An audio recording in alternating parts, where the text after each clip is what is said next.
I don't know. Warm weather, I guess, would be fine, and a beach, and a Bahama Mama in my hand. I say yes to all of those things. Check, check, and check. All right.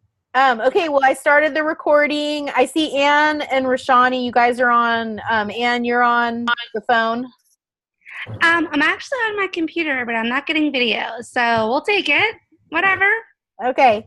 All right. Well, maybe it'll work itself out and you'll get some video going here. Okay. Well, so tonight is tonight, and then we have a break, and then we start module 5. Yep. And I think, what, Dabika, what's the last module? Is it 7 or 8? I think it's 7. 7, I believe, yeah. Yeah, so we're like, You're almost half of it. Yeah, almost, right? Because at the end of the module, More than half done. More than halfway. I can't believe that we are in now 5th module. I can't believe it. Me neither. The time passed so quickly, right? Yeah, I mean, I know. I guess I joined you guys in the fall, right? It does seem like it's been not that long. In October, right? Yeah, October. You came in October, right? Yeah, so like almost 6 months. Wow. Mm-hmm. It's a long. So in that, like thinking about it like that. Oh, hey, Eugenia. It doesn't seem like it was like it has gone that. I mean, it's been fast, right? Looking back is easy, but looking ahead, I'm like, oh yeah. Just like I tend until next January. Hi, Wendy. Hey, Wendy. Oh, Wendy's frozen. Wendy, I'm frozen. Wendy. She's frozen. She's know. Frozen. What happened to Rashani? Right here. You're on the phone or? No, I'm on the computer. I don't know why it's not coming up. I really don't know. I don't know either. I don't know if we have just like a bogged down system or what's going on. I'm gonna hang up and call again. Maybe that'll help, Okay. All right.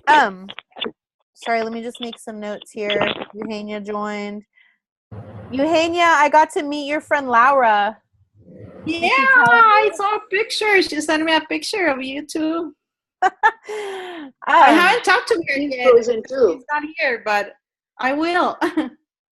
Yeah, I'm glad that she came by. It was just kind of a weird. She came like right. There's Rashani. Okay. All right. Well, Anne, Rashani hung up and then called back, and now we see her. So I don't know if it's up to you.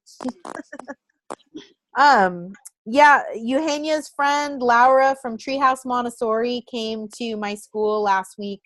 And we visited for a little while. She's very sweet. She has a little program and is good friends with Eugenia. Yeah. That was fun. Okay, well, so we're wrapping up. I think it's weird that we have this. So this is our last class, and then we have a break and we start a new module, but it seems like we just started our week, right, with culture. So I guess we'll come back and like touch on that. Is that right, Dabika? We'll come back and then we'll kind of touch on that, and then as soon as Terry opens the module, I'll post and I'll send you guys an email. Mm-hmm. So we'll see if we can talk her into posting it early for you guys, because some of you are on break, right? Yeah. No, nobody's on break. No. Okay, we started. No, I'm done. You guys are back. But Laura, aren't you on break? No, I was on break last week. Okay, well, I'm stuck in the past. Okay, so this week is a good week. I feel like it's really relevant, right? Because it's all about parents and building relationships with families, and honestly, I think the hardest, that it's the most challenging for me anyway, because I work with children because I like children, like they're okay. My husband always says to me,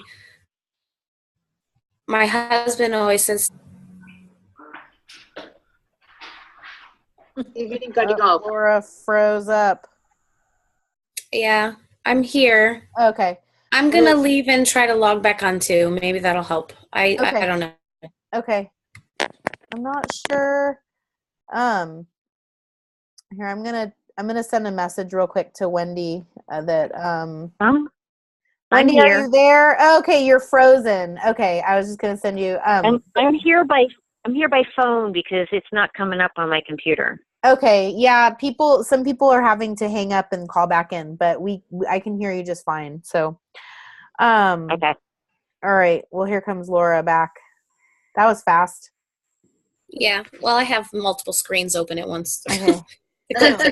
But okay. What were you saying? Your husband says what? Oh, it was funny. You said you work with children because you like children. So working with adults is sometimes hard. But you have so much patience for these kids, but you lose your patience with me. And I'm like, babe, I have patience for children that act like children. I have no patience for adults that act like children.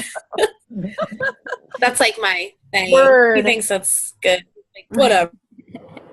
I know. Well, I think I think it's a good. It's true. It is. It's true. But it's hard. Parents are hard. So what kinds of ideas did you glean from, Tracy? I would love to be a parent of a child in Tracy's classroom, right? I feel like she could handle me.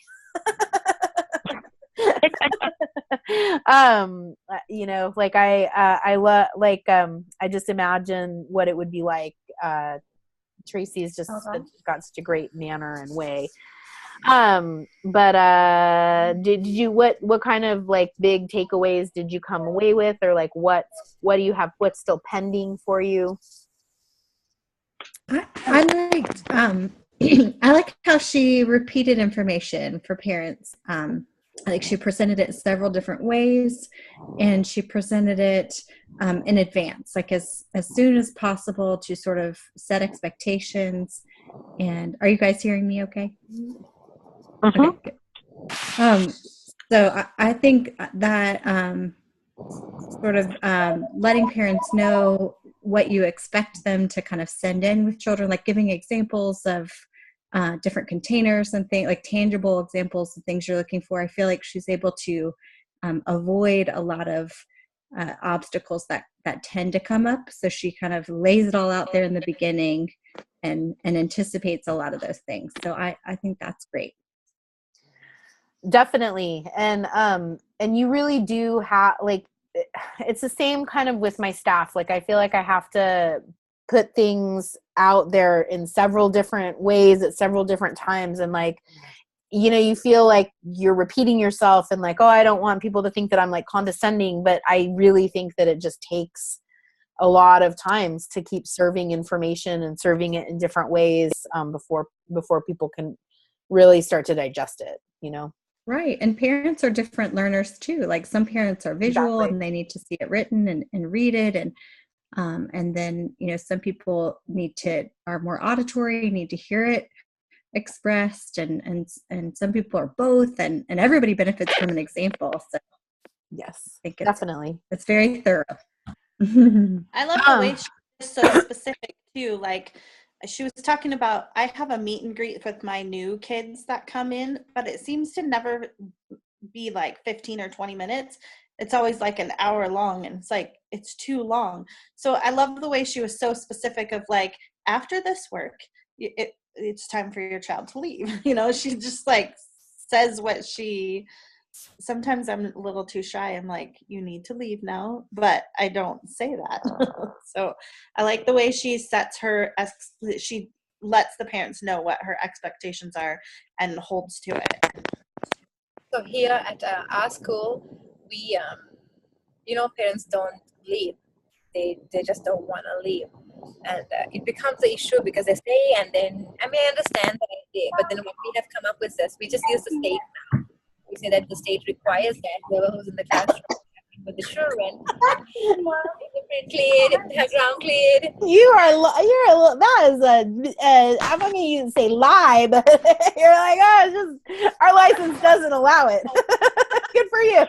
Yeah. it works. It works, and it works 100%. You got to go. You gotta go. 10 minutes, you gotta go. That's what it is, you know? And I mean, I'm hoping nobody hears me right now. That's right. That's cool. But honestly, it does work. Without that, it's impossible. It's just impossible. This is the only way. When people in the stadium, they say, "Oh, you know what?" Because they want to wait and wait and wait, and it's impossible. It's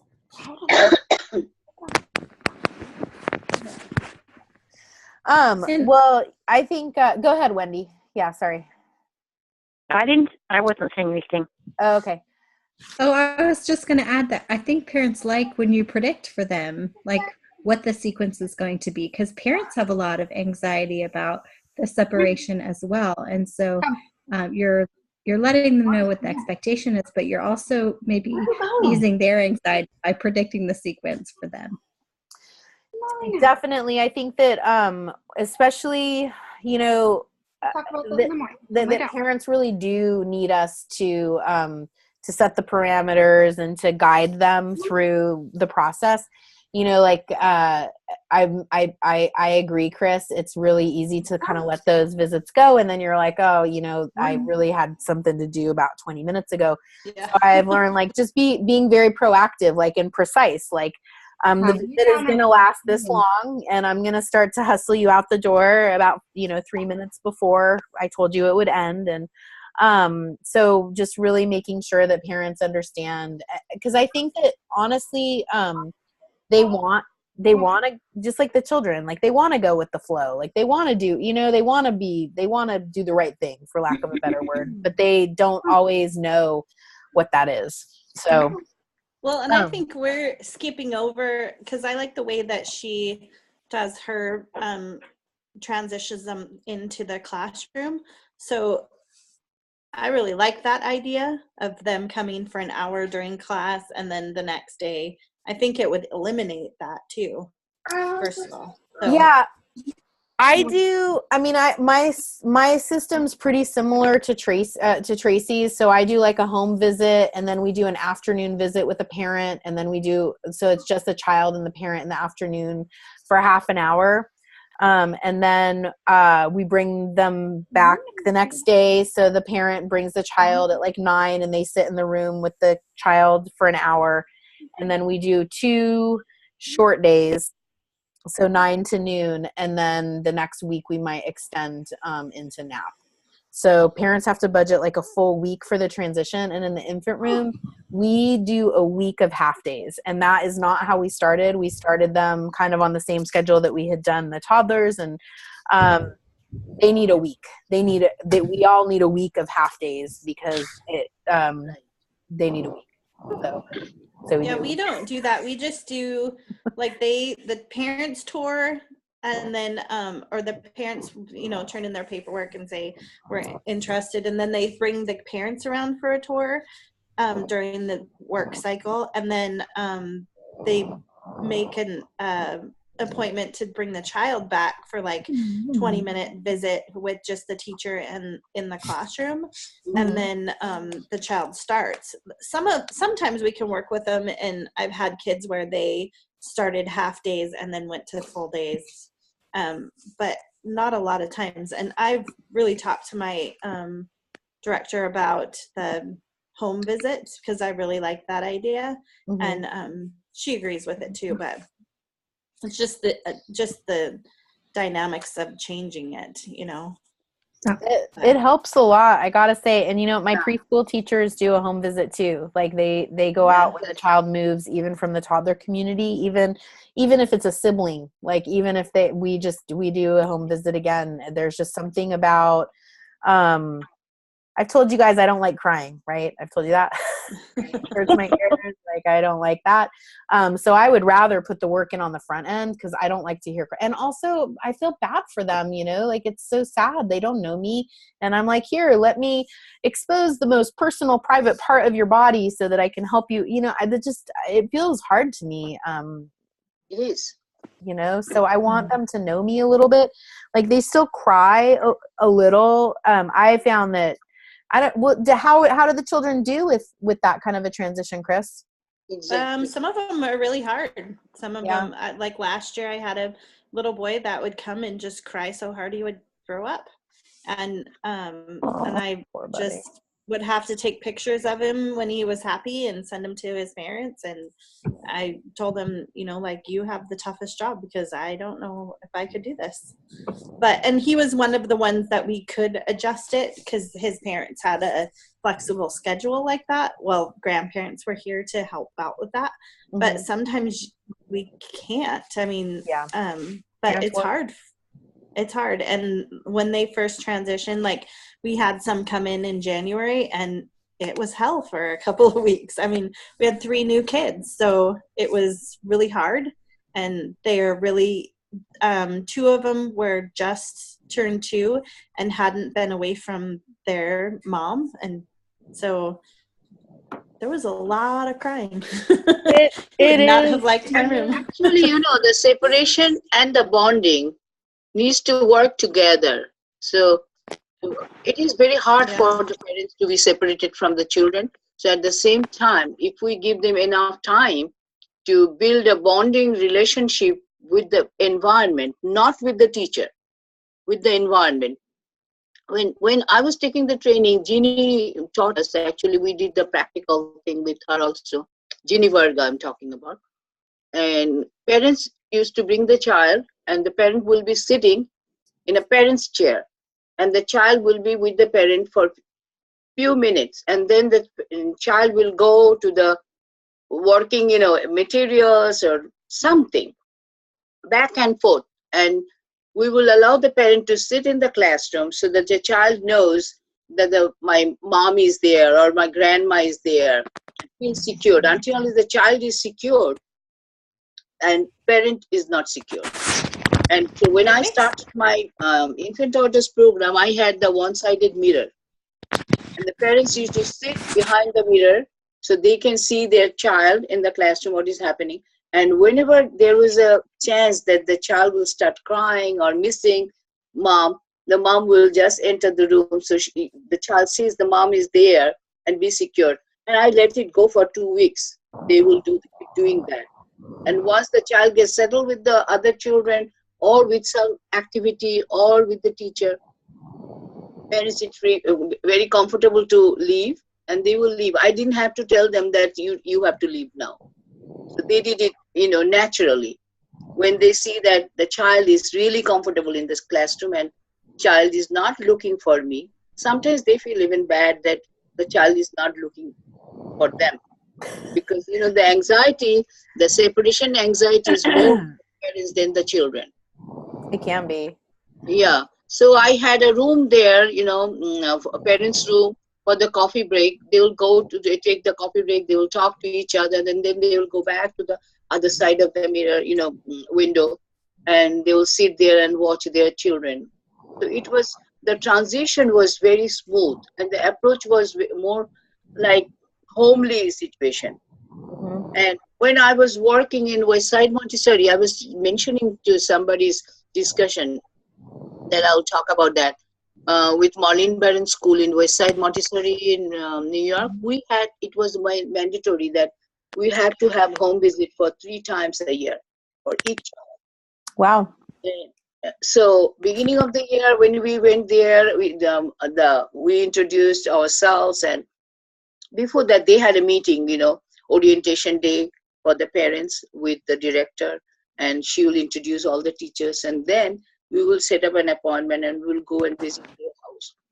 And the child will see us first and will, just like an, friend or something, they come at home and they will build at least they know our face, like physical appearance. So that was good. When we had tea with the parents, sit down and the child is playing, and we can see what is happening, the home atmosphere is, how the child is communicating with the mother or the grandma or other siblings, how the child is acting in the home environment. And that gave us a lot of thoughts of preparing the environment with certain activity the child is interested. So when the child comes back to the classroom, we will have those things. And the middle of the year, just before the parent observation day, before the conference, we will go and do the home visit again. And then the end of the day, end of the year, we will do another home visit.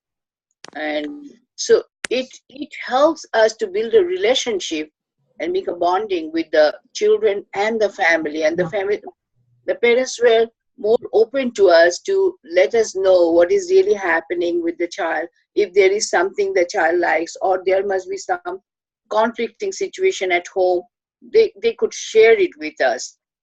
And it helped us a lot to assess the child, because sometimes we don't know what is happening at home. And when the child is acting out in the classroom, and we just label that child that this child is hyper or something, and that helps a lot. See, in our school, we try to build community like that and invite them into the classroom a lot. We do like we have a dad's night that's coming up that the dads bring the kids and they make a present for mom. And we have we have a fall festival, and we have like a tea party, and we have something like every month that we invite the parents and the kids, to school to celebrate.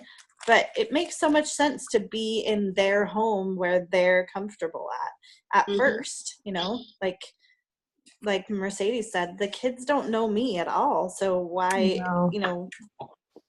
That was one thing that was easier once they. Sorry, Chris, I didn't mean to interrupt. No, go ahead.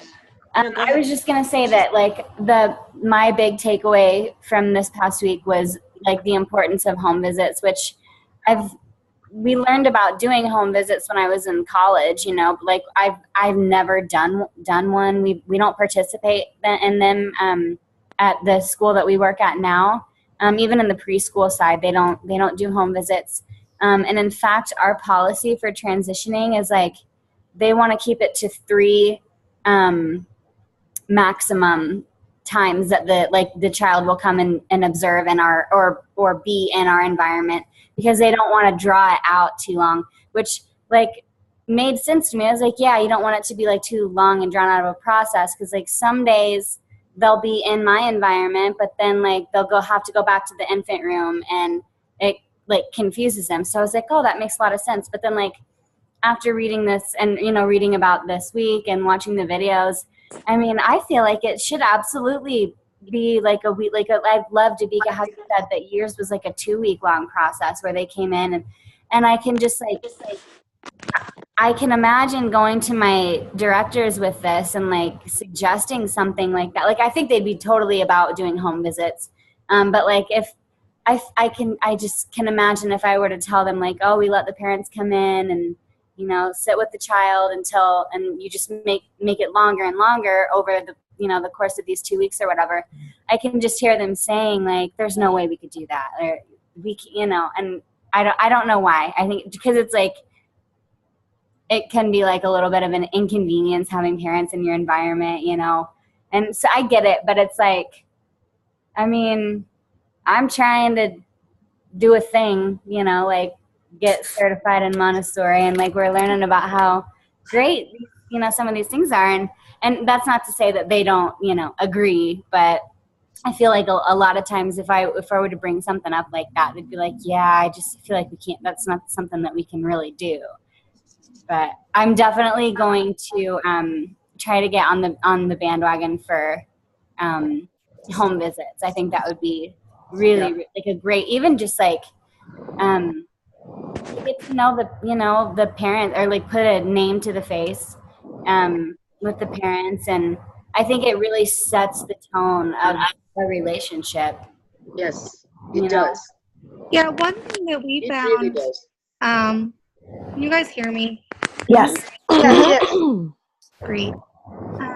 One thing that we found was meeting the child in their environment was just so different than before.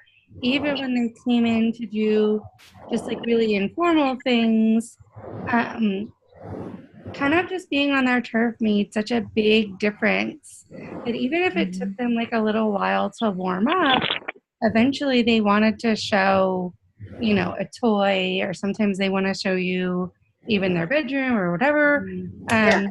Like it might still take them some time to warm up, but meeting them on their turf, I just noticed such a huge difference in kind of getting to know them, and even their independence. Sometimes you see the opposite. Sometimes they're less likely to try things at home than they are at school, and that might be a learned behavior. But you just get a better kind of window into how they really are when you're seeing them in their environment. And it's been a big eye opener for me. Yes, it is.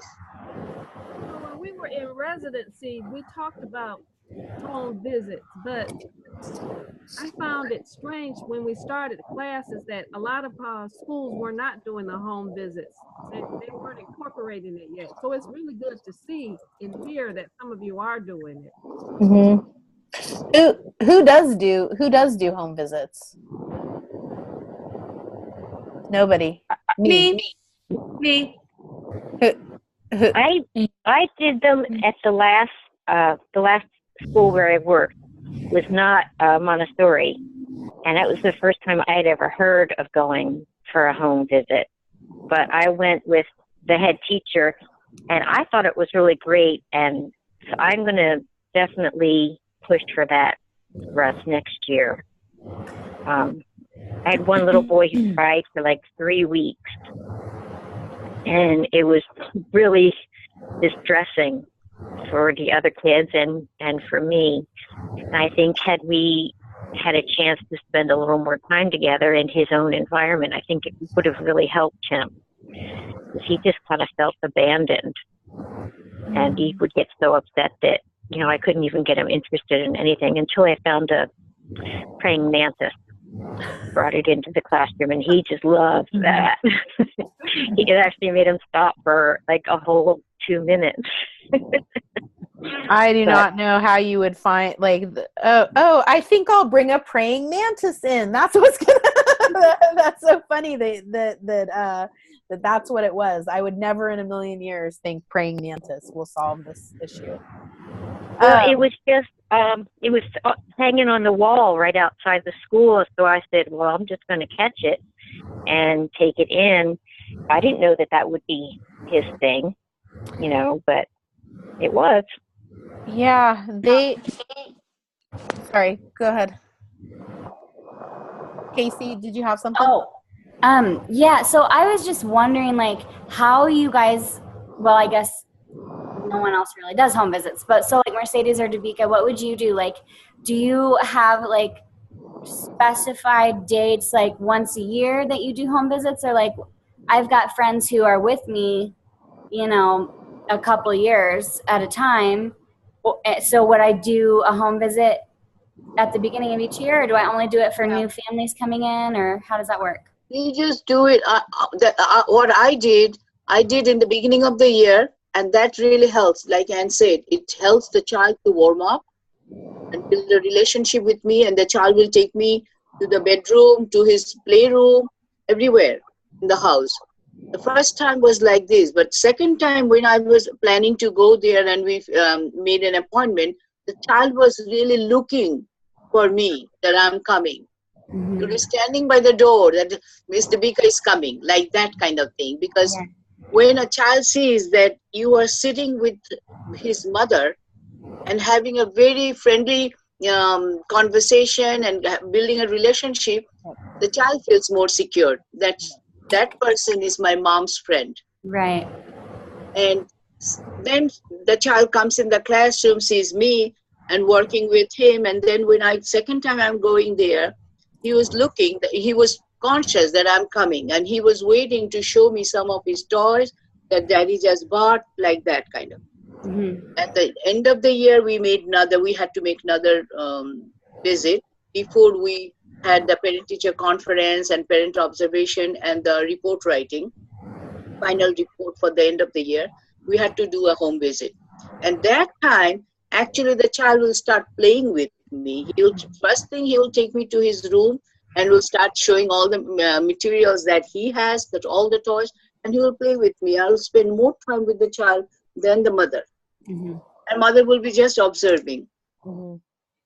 So it really helps. I'm telling you from my practical experience over the years that it really helps to build a relationship, a bonding relationship with the classroom and the teacher and the friends.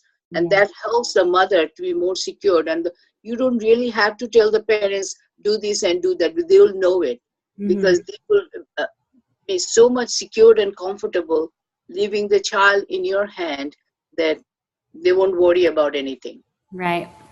I think it helps the parents kind of settle, get off their anxiety too. Once their children know, Yes. double way thing where it's not just for the child, it's for the parents too. They feel comfortable. Exactly. Yes. It's one point that I never thought of. So is there a way that, like, how do you start it though? Because I would really love to start it for next year. So you just make an appointment, you say you're going to be there for like 10 or 15 minutes just to be in their own environment. Like, actually, when you in the beginning of the year, you have an orientation night, right? Yes. And your director will talk about the school procedures, what are the things that you do for the children, all these things, and that will be part of your agenda that the director will talk about it, that our teachers will do the home visit and they will, both of you will find a mutual convenient date and time so that the teacher will part about our orientation night is like a day before or 2 days before school starts. And that's so fine. like we have that week before school starts, and like we have like on Thursday we have the parent orientation, Friday we have open house, and then the next week we start school. Oh, okay. So wouldn't you want it to be a little bit earlier than that? I would do. You want to do it better if you can do it earlier. Yeah. And do the visit before the child enter your room. The first visit, that will be the best way to do it. But every situation is different, so you have to work it out with your administrator and find the date and fix the date before. If you're really planning for the home visit next year, then you need to start talking now. That next year we're going to do that. So if we do the home visit and before that you do the orientation, then it will make the schedule in that way. I think that will work better. Doesn't everybody have like an application packet? Normally you have the calendars in the application packet and you put a sentence or something about home visit in your application packet to let the only problem is that like I don't I don't want the other teachers to be mad at me. I want to do them for my classroom, but I'm not sure that it's going to be like school wide because we have Chris, whatever you're doing for your classroom, it has to become a school policy, even if the other teachers are not doing it. The director will mention that Chris is in the class that Chris is handling will have home visit. That's how you have to, put it. Depends on your administrator. Actually, talk to the administrator, see how she can bring that attention of the other teachers. If somebody is willing to do it, fine. If they don't want to do it, you just do it. Only you will do it, and she will mention that. Yeah, because I have talked to the other teacher. There's 3 other 3 to 6-year-old classrooms in mine and then mine. And so I have talked to one of the other teachers and she's like, I think that's a great idea. The other 2 teachers are not really sold on it. They don't. That's fine. But to be honest with you, they don't want to put in the extra time and effort to do it. I know. Because it came from you. But if it is coming from the administrator, maybe they will be changed. Because you have to convince your administrator that this is how we want to do it. And if we do it in this way, this will be beneficial to the parents, teachers, and the children. So, and you have to really make her understand how you can help the parents get out of their anxiety of separation and to build a bonding relationship. And if she understands, she will be able to ask the other teachers, and if somebody wants to do it or not, that will be her problem. That's true, because she's pretty open and receptive to it. I've talked to her before about it. And in fact, today at we have a teachers meeting every Tuesday morning. And so she said, Chris is learning all this new stuff and she hasn't taught us anything. So we are going to schedule a half an hour meeting in the afternoon so that she can tell us all. I was like, no, wait, no, I don't want to do that. But so maybe I'll talk about home visits. That's a great idea. And how it relieves stress. Yeah, that's a great idea.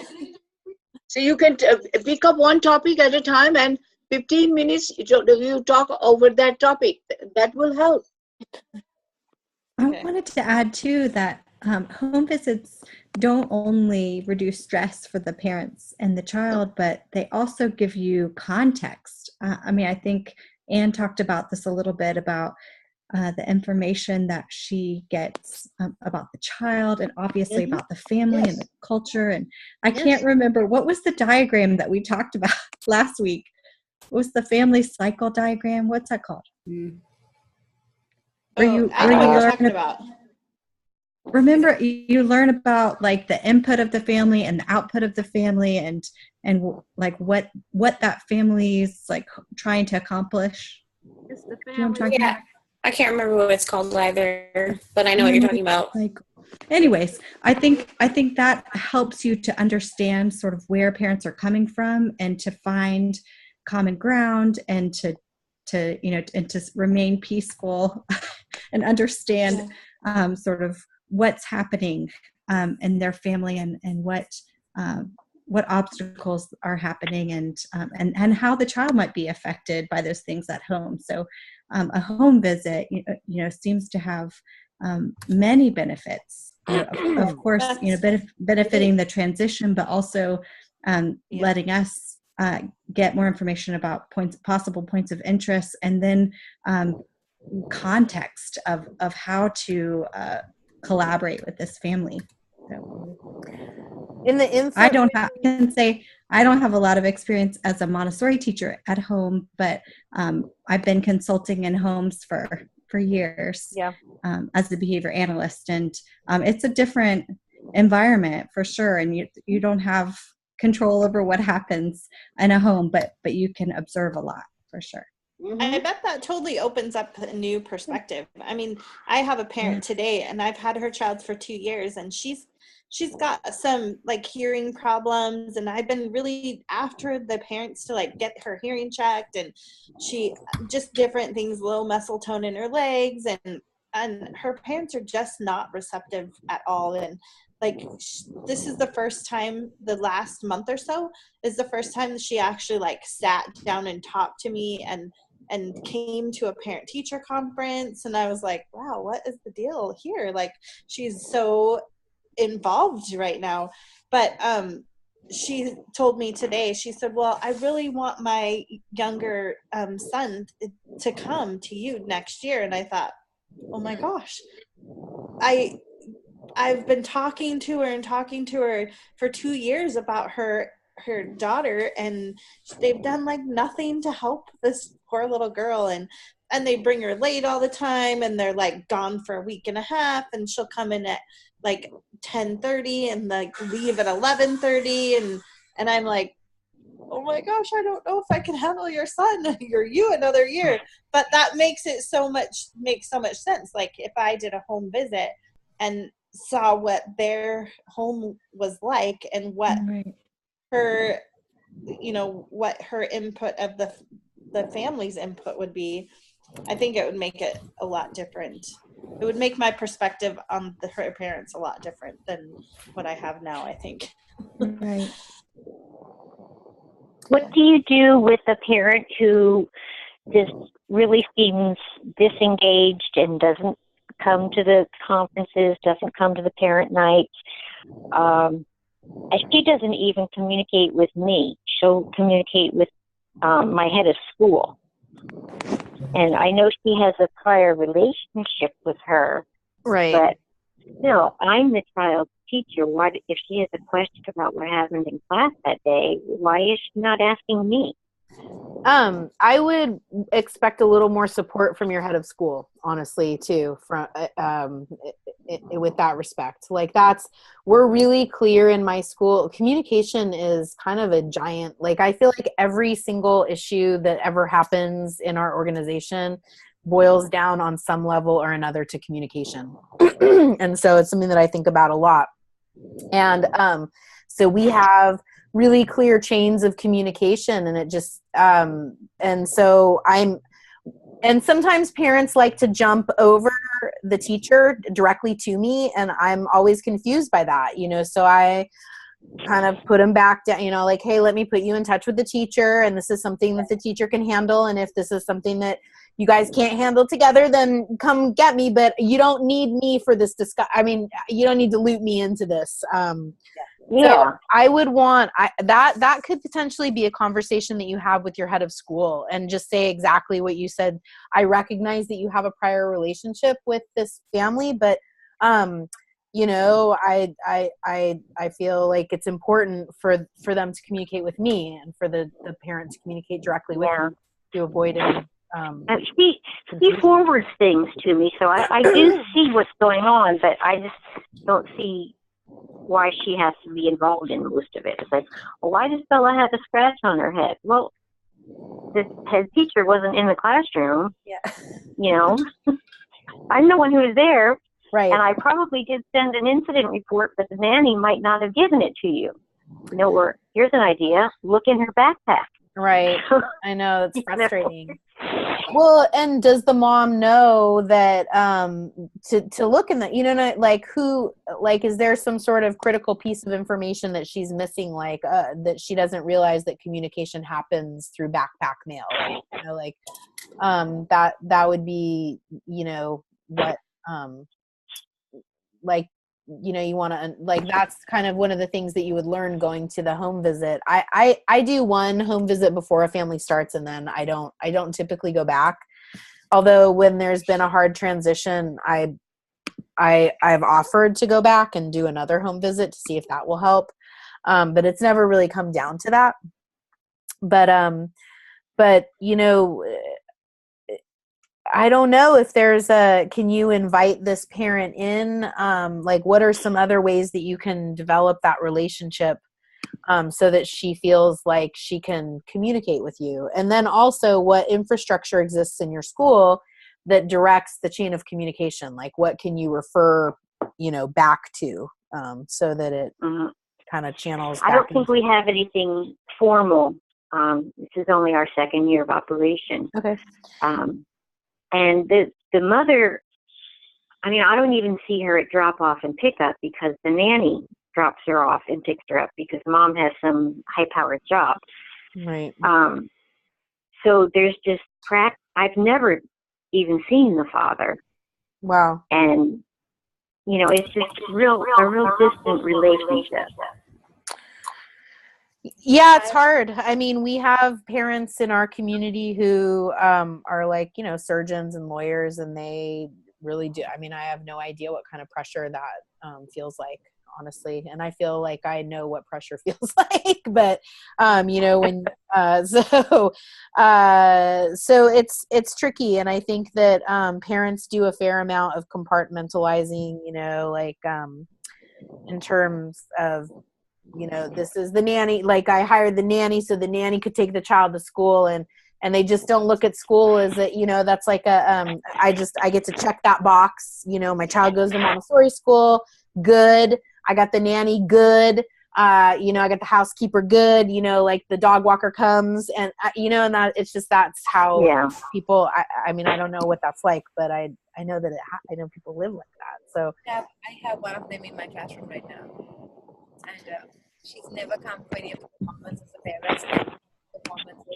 Actually, the newsletter, she has told the front that the newsletter and all the information has to be emailed to the nanny, not to the parents, because the nanny is the one who's taking care of the child pretty much. Sad, but just it's hard to understand, right? Because you wonder, yeah. And I guess it's not really our job necessarily to understand, but just to accept, right? And then because I can't tell, I don't know, we have different values, obviously, because we want to be with the children. So, but I don't know. I mean, I've worked with plenty of parents who I'm like, I feel like you just like got married because you felt like you were supposed to get married, and then you had a kid because that's what you do after you've been married for a little while, and then you got this kid and you're like, this is the first time I've ever held a baby in my life. Like I've talked to parents like that. The first time I ever held a baby was when they put my child in my arms, and I'm like, that is terrible. Like, I don't know. I mean, yeah.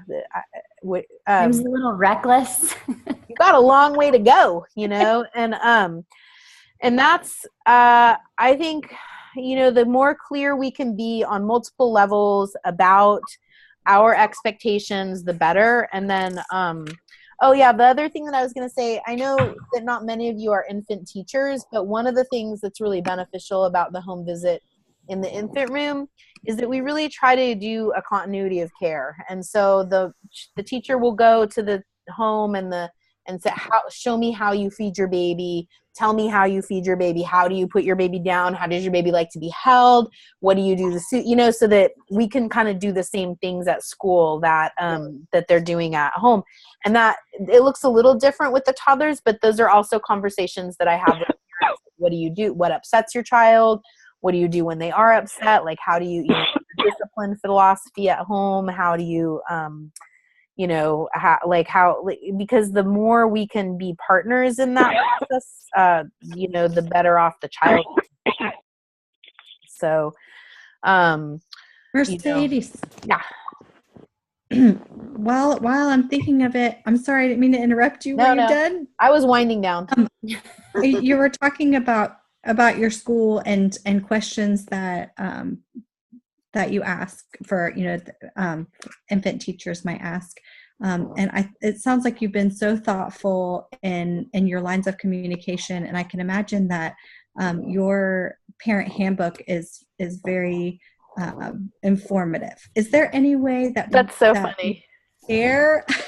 No, I made a note. I already said send a sample transition schedule link to parent handbook. So that's funny. Perfect. Yeah. I'll link you guys to my handbook. It's a Google document. It's on my website, and so if it's I'm happy to make it available to you as a resource, because it is a very robust document. Thinking about making it into a feature film. Now, do you usually print that for families, or you just leave it online for them? I link them. Yeah, it's because it's really big, so and it changes too. And then I send out the revisions as it changes. But I link them to it, and then I print out one of the things that's in our enrollment packet is the parent handbook acknowledgement page. And so the last page is I understand the policy about drop off. I understand the policy about transitions. I understand the policy about the playground. Literally. And that came after, I was like, look, you guys, you need the Reader's Digest version of the parent handbook. Here it is, the bullet points.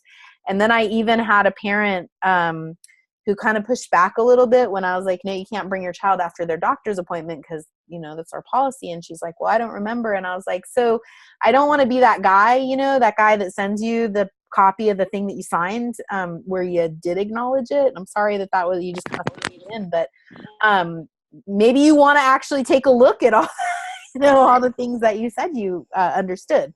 But I also think that, I think a lot about the policies that we have about dropping off, and I don't know. I struggle because I feel like they're not equitable. They're I would have to re-examine the guidelines around dropping off if I was working with a population of people who were experiencing housing instability, or who were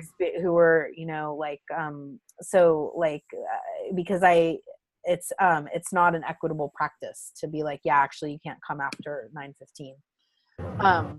Even though it is how I run my program, and I think it's best for the children and the teachers too. So, I want to implement that. Yeah. You So you have drop a them off rule. for an hour so that you could go grocery shopping No, and then come pick them up. no, we don't do any of that. And that's, I know. So it takes a lot of communication on the front end. And I just try to explain to parents what the philosophy is. And I also wrote like 500 words about it. And it's in my parent handbook. So it's a little Easter egg for you. Yeah, it's hard. It's hard. Cause didn't we talk about this? Cause it's hard to, moderate an emotional response when somebody is bringing their child in at like 10:30 and you're like, wow.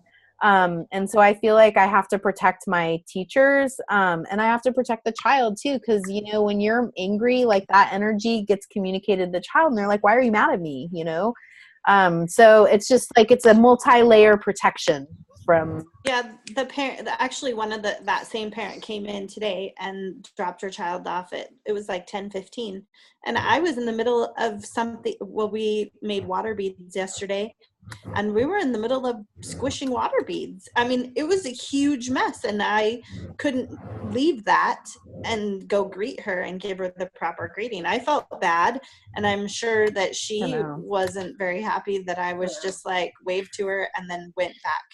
And I couldn't greet the child. So, yeah. Well, and that's and my director is really aware of that. And she has said before, like, there was another child that was upset about something about drop off, and she was like, well, we're not a daycare, we're a school, and so I can see that we're not on the same page, and maybe this isn't the place for you. And she did pull her child out. That was somebody different. So she's my director is really aware of that, and she's like, she doesn't see us as a school, she sees us as a drop-in daycare center, and it's sad, but I love the child, and the child needs us so much that it's like, but yeah. Well, it's not also healthy for the other children, because it breaks their rhythm, because when you are doing something and all of a sudden a child just comes in, it breaks the whole rhythm of the classroom. Well, and honestly, like we were doing yesterday, we had made the water beads, and then we watched them throughout the whole day, and then today we looked at them again, and then we made the big tub of water, and the kids poured all the water in. Then somebody put the water beads in, and we were like squishing them, or not squishing them, but like putting our hands in them and just feeling them. And when it was already like 45 minutes to an hour by the time she got there, and then all she wanted to do is just pick them up and smash them. And then she was putting them on the floor and then stomping on them, and some of the kids were so sad. They were like, oh, you're breaking our work, and it was really sad. But she was like, oh, this is what you do with them, because she wasn't there yesterday. She came today late. I mean, so she didn't know the whole thing either. She's out of sync. Yeah. Well, so we do take late drop-offs in the preschool, and if you drop off after 9, you have to come to the office. Yes. And I wonder if that would be something that your director would be willing to take ownership over, is just like, hey, if you're gonna let the kids come in late, can you at least field them for me in the office? And so, because like you're lucky that child had what happens if they don't want to come in? That's my really, like, they deserve to have that time and that transition. And from 8:30 to 9, I give a huge window of time where there's an adult and they're sitting at the door and they give the greeting and they help. And then at 9, we got to go. I got things to do. Yeah. We have snack. We've got toileting. So we kind of like hold everybody off until 9, and then I've got to go. And I just can't incorporate. I'm done. I'm done greeting. It's a big. We've talked about that too, but I don't think we haven't obviously have never implemented it. So that's another thing that I'm going to get on the stick with. And I would also say that if you do implement home visits, you need to find a way that you're being compensated for that, because that is, you're looking at 2 hours of your time minimum plus mileage, so wear and tear on your car. So that's something, like, please don't just sign up to do that. if you're on salary, you should get a pay bump, and I would estimate that pay bump to be at about $50 per visit. So figure out whatever that averages out to in a whole year, and then translate that into an hourly wage or however you're being paid, because it's a commitment, and I think that you should be compensated for that. And that's the level that I would think, because the kind of like $30 to $50, because it's going to take you time to get there. You're going to put wear and tear on your car. So whether you can get reimbursed for mileage, just I would make sure to have that conversation if you're looking at like taking on another task. Thanks. Yeah, I mean, I never thought of it, and I just was thinking about the beneficiary side of it. But well, you're right. I mean, no, you gotta get paid. Yeah. Sorry. Dude, I'm on board with that, because we definitely don't get paid. Yeah, well, you are entitled to mileage reimbursement. And right now mileage, it's like 53 cents a mile. So yeah, it's a good bet. I'm like laughing a little bit about the not a daycare comment, because I did a tour today for a toddler. He's 10 months, but he'll be a year here in June. And they were like, oh, so we heard that you have half days. And I said, yes, that is a choice for the toddler program. And they're like, okay, well, we just want him to come the second half of the day. So they want to drop him off at 11:40 and pick him up at 3. And I was like, no, that's not it. Like, this is not a napping room. Like, first of all, holy crap, that's a lot of money for a kid to take a nap. But I was like, well, we developed the whole child, and I went through everything with him, and I'm like, we have the work cycle. And what I really wanted to say is, like, just hire a nanny to come watch your kid take a nap. Yeah, right. Exactly. God. But I was like, oh no, it's not that half of the day. Sorry. No, I've never really heard of that before. It's so weird. And I'm not convinced that child would come in and take a nap. Like, I bet they just got up at like 10 a.m. or something like that. Yeah. And it's going to like disrupt everybody that's there. But I hope I kept a straight face, because I'm pretty sure I was like, what?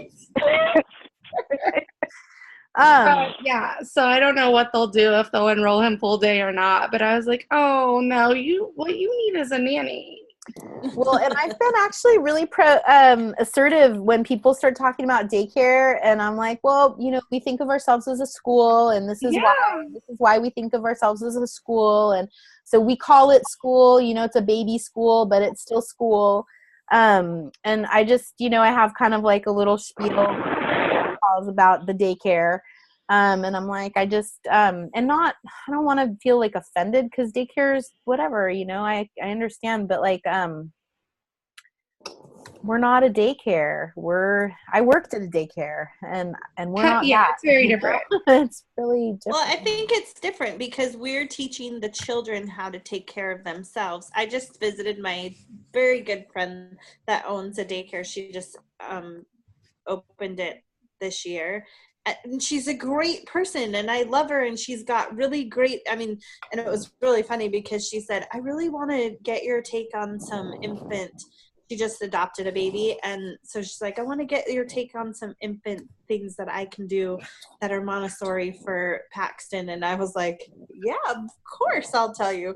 And she's got her early childhood education, and she's been involved in a lot of the licensing processes of the daycares and stuff. So, but I went there and I thought, they're there to take care and comfort the babies. Not that we're not there to take care of the babies, but we're teaching the kids how to take care of themselves and how to recognize what their body is saying to them. And so at first it was like, I didn't realize what a difference it was either, but now I'm like, it's so much different. It's not just a daycare where they're just taking care of the babies. No, it's Leslie, was it your post? I feel like you posted something or said something about how the Montessori method is a scientific method, that it's like based in science and research. And so and not to say that, you know, anything about daycare, but it really lends like that credence and that power to the notion that what we do transcends daycare. It's definitely right. Does that sound familiar? Am I remembering? Right. Yeah. Okay. Well, bravo. I don't want to speak for anybody else, but I believe that. Yes. Yeah. I love that statement. Well, it's 6:32, and I have an acupuncture appointment, but I'm here. You know, you guys email me if you have issues that come up. I'm happy to, you know, like, just reach out. Okay. All right. Thanks for all the examples, Mercedes. Yeah, I will get you, I will follow up, as I said, with a link to my parent handbook and like it's just like a little sample transition schedule that has, kind of how we pencil things out. So hopefully that's helpful. And also we are working on the Sunday Zoom chat. Yes. So far we have 2, Rashani and Natalia. If anybody wants to, you know, willing to join the Sunday chat, please let us know. We are still working on it. As soon as we get the green signal, we'll start it. And we'll let you know. I'll put it in the forum. So you come in the forum and then you will see what date we are starting. Okay? Yeah. Well, so Terry's trying to put it together there's another cohort so they're not totally synced up with us. I gotta go. Sorry. Okay, bye, Casey. So it might be that the Sunday chat happens, but it's not totally integrated into what we're learning about that week. It might just be so, you know, we're working on it. Okay. And we'll let you know. Thank Okay. you. Good night, you guys. Have a nice break, and we'll see you after 1 week. 2 weeks. Good Okay. night. Okay. Good night, Bye. guys. Have a good break.